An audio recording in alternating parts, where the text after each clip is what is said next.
He is a member of the singing Osmond family, and there are a lot of them, but you might not know this particular Osmond. David has been the lead singer of the Osmonds' second generation since he was 4. And he's performed as Joseph in the family's Branson Theater. He performed and was on track for a solo recording career until he was caught off guard by a shocking health crisis.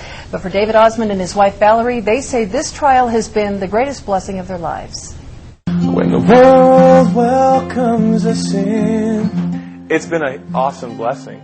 I feel so privileged to be able to have had such an amazing family to grow up around with great examples. I dreamed I had you. We started out like a barbershop quartet, just like my dad and his brothers. We loved watching the old videotapes and learned the same routines and learned the barbershop harmonies. On stage, you stepped into the role of Joseph, and Joseph in the Amazing Technicolor Dreamcoat stepped in for Donnie when he got sick. And he set the precedent, set the bar extremely high, and I was barely 18 when they asked me to fill in. He stepped away for a couple weeks.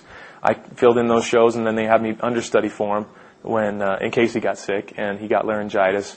Thanks a lot, Donnie. From there, the national tour picked me up as Joseph full-time, and we went out traveling the country. And then, Valerie, you stepped into the picture. How did you two meet? The last place on earth you would think that, well, I thought I would meet my soulmate, love of my life, best friend. It was in Las Vegas at the Hard Rock on New Year's Day. And it was kind of love at first sight, but he had to track me down. It took him about 3 months for him to finally get me to go on a date with him. And then you had these great plans to get married, and things didn't turn out exactly as you planned. You know, if things are going very well in your life, don't worry, it'll change. If things are going bad, don't worry, it'll change. It was Christmas Eve. We went to the MTC and performed for the missionaries. And that night I went home and I told her, I said, my toes feel numb. A week later, my whole foot's numb. A month goes by and it's up all the way up to my knees. Another month, it's up to my waist and it's all the way up to my chest before I know it. Hits my hands, and then my eyes, the whole time really were having a hard time seeing. It was like looking through static television. Vertigo set in, and shortly after, paralysis, the inability to even move. And organs feel like they're shutting down, the ability to breathe, digest. And before I know it, I'm in a wheelchair. And she's taking care of me. Started doing a lot of tests, everything negative, negative, negative. Finally, a friend of ours said, have you tested for West Nile? And I thought, I don't think they did. They didn't even cross my mind. Yeah. So we went in specifically to do some tests on the West Nile virus, and positive. Really? But what they were able to determine was that at some point in the last 2-3 years, I did get bit by a mosquito. I had the West Nile. I then, of course, had it, and it took such a toll on my system, my immune system, that they believed it was the trigger, striking the match to the fuse, of causing this autoimmune disorder that I'm still dealing with. So you were basically incapacitated. As a young, healthy guy, this just changed in a moment. Yeah, and we're looking at getting married, and I was pursuing music as a solo career, and all of a sudden, everything is a complete 180.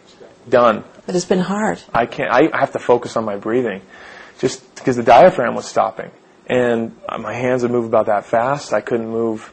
I couldn't play guitar anymore. But you look good now. Are you better? Did it go away? West Nile, I don't have. When they diagnosed me with it, they said, you don't have it anymore.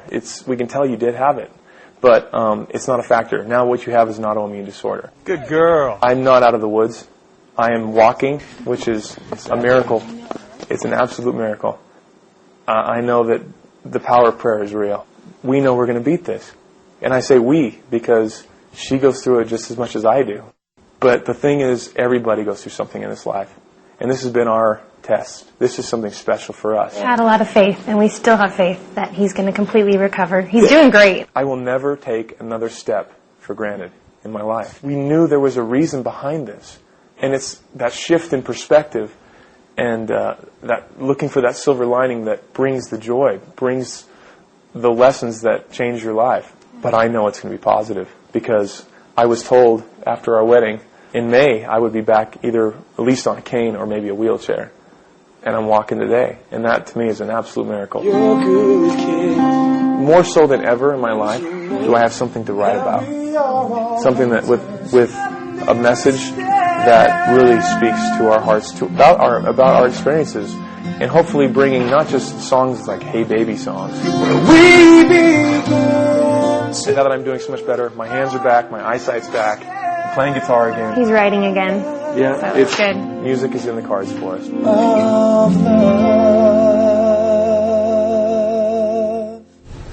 David keeps busy working for a nonprofit children's organization in Provo. He has a goal to try and snowboard this winter. And David and his 7 brothers, the Osmond second generation, are performing their Christmas show at Thanksgiving Point tomorrow and Saturday nights. And they say they got the inspiration for the show when they were watching their dad Alan in the Osmond's reunion show in Las Vegas. Really? So, yeah, they're a great couple. But West Wish him Nile. well. West Nile. Out of the blue. Who would have thought? Yeah, he's doing well. Hope it continues. Well, that's good. Yeah. That's good.